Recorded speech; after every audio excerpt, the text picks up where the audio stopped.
Pachchanadi dumping yard ಕಳೆದ ಮಳೆಗಾಲದಲ್ಲಿ ಭಾರೀ ಆತಂಕ ಸೃಷ್ಟಿ ಮಾಡಿದ್ದ ವಿಚಾರ. ಕಳೆದ ಆಗಸ್ಟ್ನಲ್ಲಿ ಪಚ್ಚನಾಡಿ ತ್ಯಾಜ್ಯ ರಾಶಿ ಜರಿದು ಮಂದಾರ ಪ್ರದೇಶವನ್ನ ತ್ಯಾಜ್ಯಮಯವಾಗಿಸಿದ್ದ ಪ್ರದೇಶದಲ್ಲಿ ಈ ಬಾರಿ ಮತ್ತೆ ಮಳೆ ನೀರಿನೊಂದಿಗೆ ತ್ಯಾಜ್ಯ ನೀರಿನ ಸಮಸ್ಯೆ ಸೃಷ್ಟಿಯಾಗಿದೆ. ಅಷ್ಟಕ್ಕೂ ಈ ಸಮಸ್ಯೆಗೆ ಅಂತ್ಯವೇ ಇಲ್ವಾ ಅನ್ನುವಂತಹ ಪ್ರಶ್ನೆ ಅಲ್ಲಿಯ ಜನತೆಗೆ ಎದುರಾಗಿದೆ.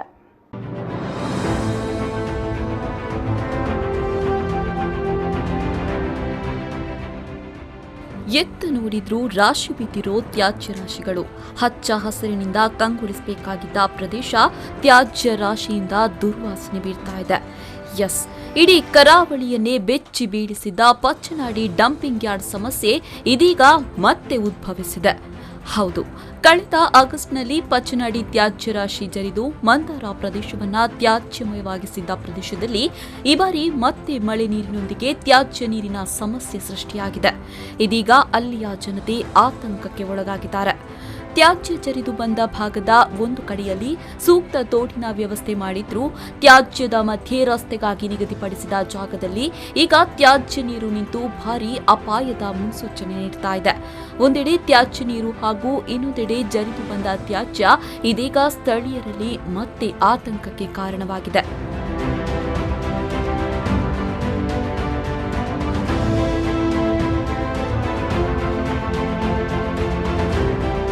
ತ್ಯಾಜ್ಯದಲ್ಲಿ ಹುದುಗಿದ್ದ ರಸ್ತೆಯನ್ನ ತೆರವು ಮಾಡಿ ಬೇಸಿಗೆಯಲ್ಲಿ ವಾಹನ ಸಂಚಾರಕ್ಕೆ ಅವಕಾಶ ನೀಡಲಾಗಿತ್ತು.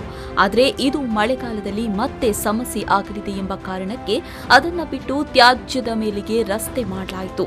ಆದರೆ ಹಳೆ ರಸ್ತೆಯಲ್ಲಿ ಸದ್ಯ ಸುರಿತಾ ಇರುವ ಮಳೆಯ ನೀರು ತ್ಯಾಜ್ಯದ ನೀರಿನ ಜೊತೆ ಸೇರಿಕೊಂಡಿದೆ. ಸೊಳ್ಳೆ ನೊಣಗಳ ಕಾಟವು ಅಧಿಕವಾಗಿದೆ.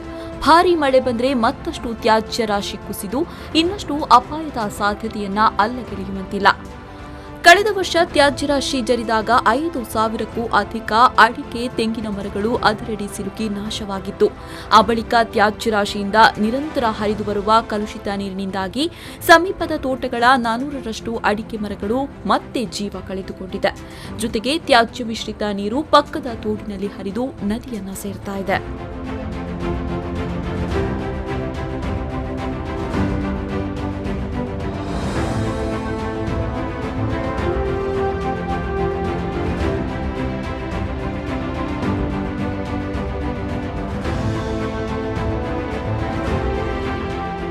ಪಚ್ಚನಾಡಿ ಡಂಪಿಂಗ್ ಯಾರ್ಡ್ನಿಂದ ಜರಿದು ಬಂದ ತ್ಯಾಜ್ಯ ಕಳೆದ ಆಗಸ್ಟ್ನಲ್ಲಿ ಮಂದಾರ ಪರಿಸರದ 2 ಕಿಲೋಮೀಟರ್ ವ್ಯಾಪ್ತಿಯಲ್ಲಿ ಪಸರಿಸಿದೆ.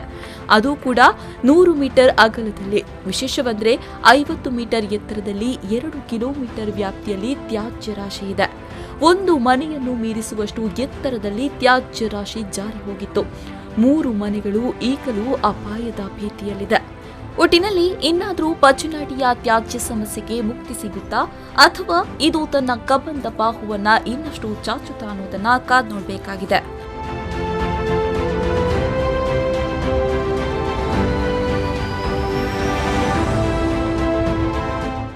Bureau report, V4 News 24/7 Mangaluru.